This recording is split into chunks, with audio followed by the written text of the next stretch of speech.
Hi everyone! Bună ziua! I'm Charazad and I'm Himdat, and we are the volunteer of Team for Use. Welcome to our second podcast about quarantine life in a foreign country. Today I'm going to talk about the activities we had this week in the quarantine flat, and I will talk about psychological impact of the quarantine period in people's mind. And we will receive our special guest Megan, who is also an international volunteer in a quarantine flat.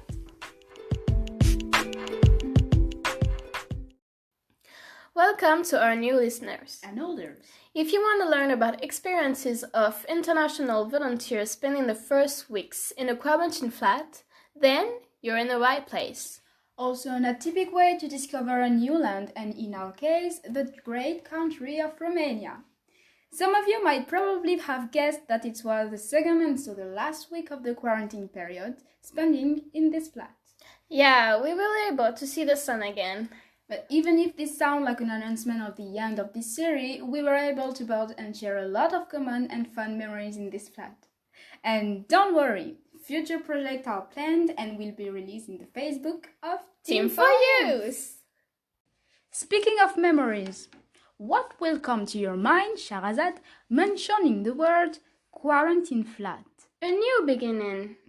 A new beginning.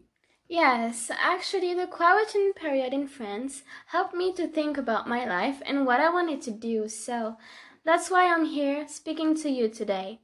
The quarantine was the moment I took my decision to be an international volunteer.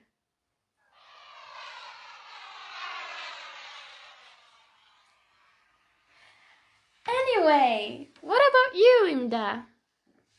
Well, hearing the word quarantine flat, I will think about discovering Romania and podcasts and hot water.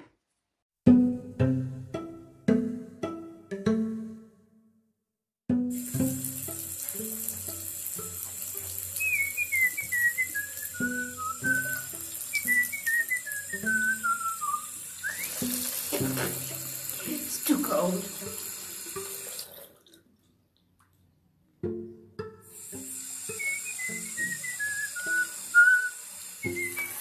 And now it's too hot! What's happened? What's the... Himdat, are you okay? Yeah, I think.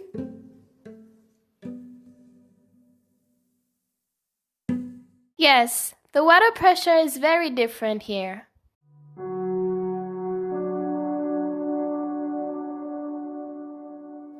Well, tonight, the question is what happened when you're in quarantine with someone who hurt you? In April 2020, in Europe, emergency calls from women who are victims or threatened by their partners increased by 60% compared to April 2019. The quarantine period can be hard for some people. COVID doesn't care about families' issues. It can just attack everyone, every time, and everywhere. Yeah, I wish love was the same, but a promising solution for men and boys to make them key players and agents of change has been founded. Actually, a hand sign has also been set up for women who need help. True? What is it? Is it kinda YOLO sign? YOLO, YOLO. No, actually, the sign is discreet. It was used during the online chat on the quarantine period. You can find it on the podcast image. Do not hesitate to talk about it around you. Yeah, of course. I will try to remember about it. And what is the size precisely? Oh, it's a raised hand with the thumb folded. Like this? Yes, exactly. You got it. If some of you see this sign, be quick and please contact the competent authority. Yeah, and you can save a life. Thank you.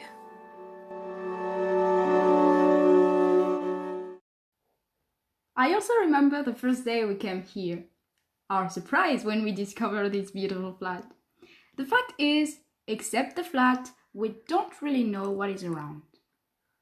What about a game guessing? What is in this neighborhood? Okay. While we are walking in high containment security of the virus, let's sense what is near.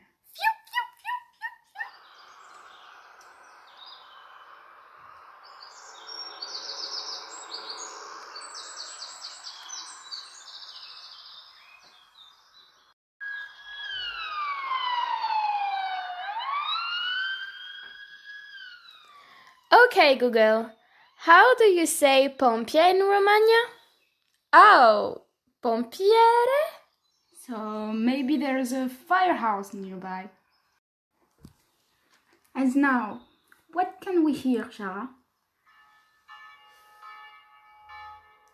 Oh, I think it's a biserica. Yes, I can see a lot of religious houses in this area. Wow.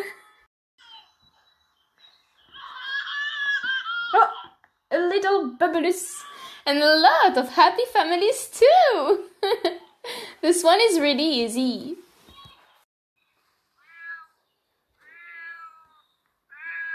Oh, pisica. And now we're missing a really good fight. Wow. Un avion. Yes, a plane. Or maybe just the central drinking water system. But I think they talk about... An airport in Baia Mare the other day, no? Yeah. Yeah. True. There were a lot of knowledge sharing this week. We were even able to visit iconic places of Romania, just standing at home.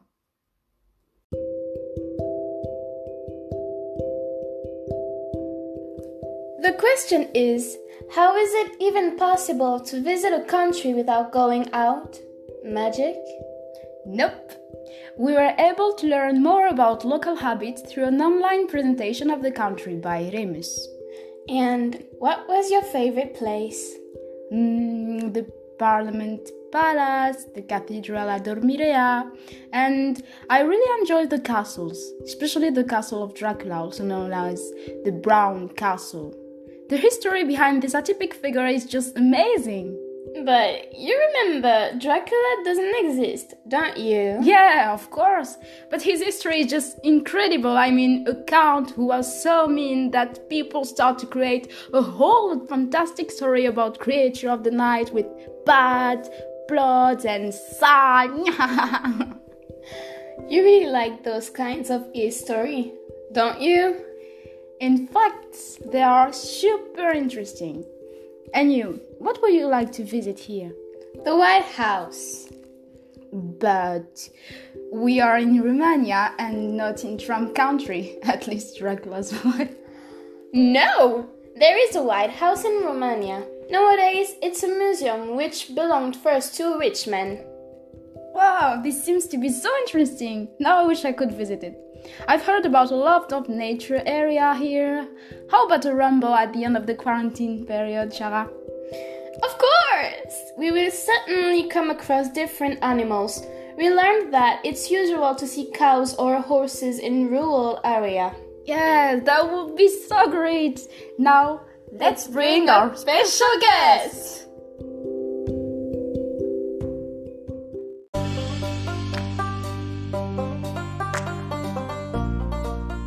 Himdat?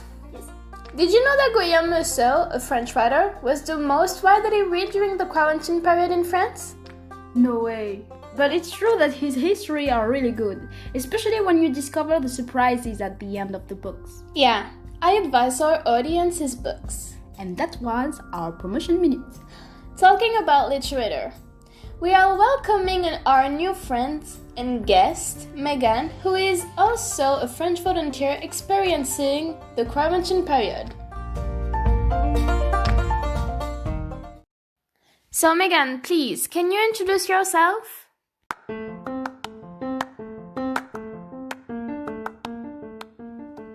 Okay, so I'm Megan and I'm 25 years old. I live in Angers, it's in the west of France. And what can I say about me?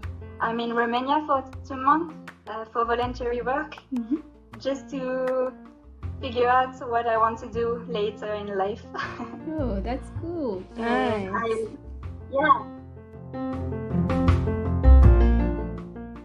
I can tell you that I love to read, I love nature, and I love cats. Oh, Me too! Yeah, I know.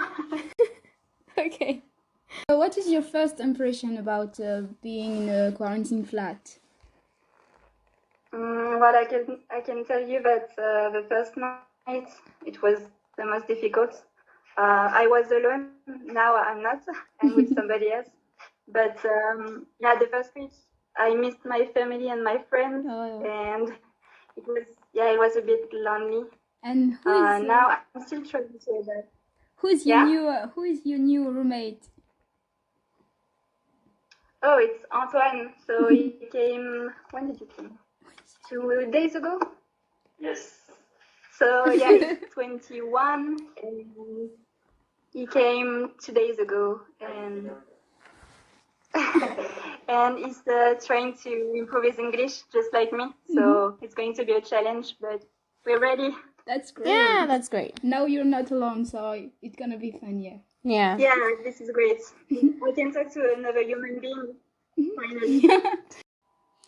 Megan, how do you feel about your quarantine life? Good and bad things?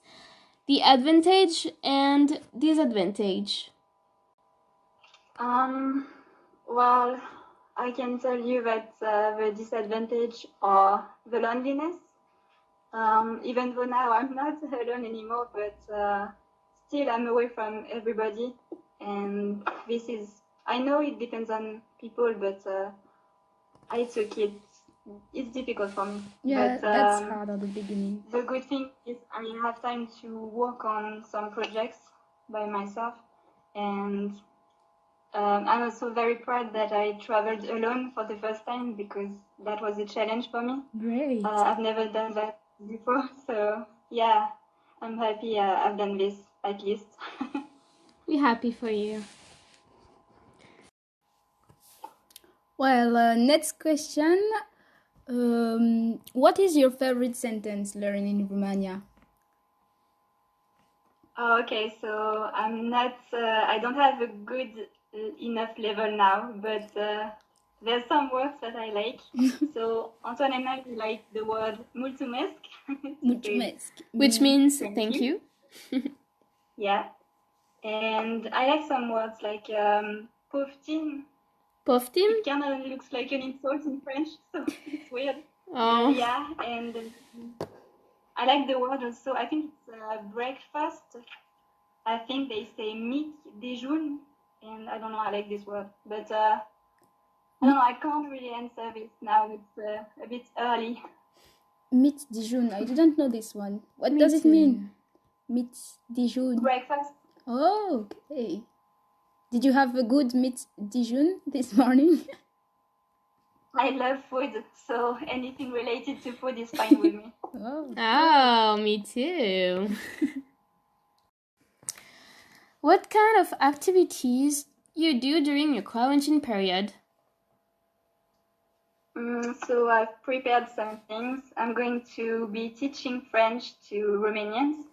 So I'm starting on Monday, so this is tomorrow.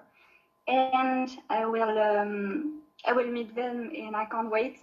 We'll see how it goes, because it's going to be in English, and as you can see, I'm not really good in English. It's a challenge for me, but I'm excited about it, and we'll see. That's also, cool. I'm preparing French classes for some Spanish girls who are in France right now. So I have a lot of French classes to prepare. You will be a good teacher. Is it hard to prepare all of that? Not so much, but then you have to answer the questions, and you have to understand what they mean. Yeah. Also, it's not face-to-face, so there's another challenge, through screens. Yeah. It's just not the same. That's good. And there are going to be, I think there's at least 13 people now in the class. 13! So I don't know how it's going to happen, but we'll see. Wow.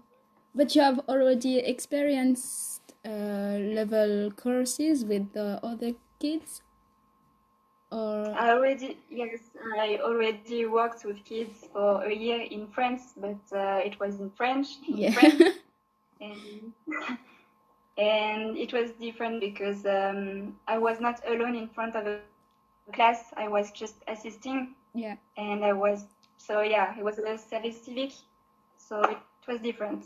And now the level challenge is just higher. Yeah, it's another. Yeah, That's good. Yeah, absolutely, it's another challenge. That's good. Next question. What is the first thing that surprised you arrived in Romania?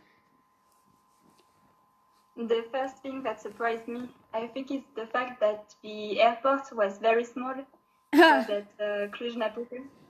So I thought I had something like 4 hours to wait before the bus will come. Mm-hmm. Oh. So I had to wait, and there was nobody in the airport. Also because I had trouble with the security, but that's another story. And so I had to wait, but when I came out of the airport, everybody seemed to know where they were going, and everybody seemed to have a destination, and I was so lost. And you traveled with the security? Is it? Yeah, because of COVID-19. Yeah, I had a little bit of I had a problem. I stayed 1 hour at the border, at the security passport control or something. Yeah. I don't know exactly, but yeah. But it was fine. I just needed the address of the place I needed to stay. They were nice. If they were nice, it's the most important, weren't? Yeah, but I finally came out, and there was people. When I asked them the way to the bus station, they didn't speak English. So I remember that part too. Shara and I, when we came here, we find some people who didn't understand either French or English, and it was difficult. Yeah. But after that, it's a bit intimidating. Yeah. After that, it's just a funny story too. Yeah, but I was lucky because I found a very nice bus driver who he helped me finding my way to the bus station and the bus stop to find the right bus to Baia Mare. So I was lucky. Yeah, actually, we met a nice guy too in the station bus. Yeah. He was so nice, and he helped us because he was about to go to Baia Mare too. So it's a great thing. Yeah, and he spoke French. Yeah, he spoke French. Yeah. Yeah. Yeah. I never found somebody who spoke French. Mm-hmm. You will. We are here. Yeah. Don't worry. So, for the last question, do you have any advice for us? About isolation, I would say it's basic, but maybe I would have more pictures in my phone about my family and friends. Mm-hmm. And don't forget to talk to them at least maybe once a day or once every 2 days. Yeah, true. And don't forget your books and music and things from home that maybe you will miss. Yeah, and make you feel better. Yeah, exactly. To just bring a little piece of home with you. Mm-hmm. And and also I would have thought more about what I will do during these 2 weeks because I had to think about it, and I wish I did that beforehand. So think about activities you can do and share with the Romanians or whoever. It depends on which country you go, but I would have done that. And don't forget to smile and to just be positive, and it's going to be okay. Smiling, the best answer. Thank you so much. I think it will help a lot of volunteers. Yeah. Thank you for letting me practicing my English. Thank you for giving us your time with this interview. Of course. And see you after the quarantine. Yeah, see you after the quarantine period. Bye-bye. Bye-bye. Thank you. Bye. So this is the end of our podcast. We hope it will help a lot of volunteers and bring you some knowledge. We will meet again for the third and the final episode of our series, A Quarantine Life in a Foreign Country. Until then, protect yourself and the others from the virus and keep your distance. Believe in you, believe in us, believe in our Earth. Thank you for listening. It was a pleasure to share our quarantine experience with you. And see you soon. Bye.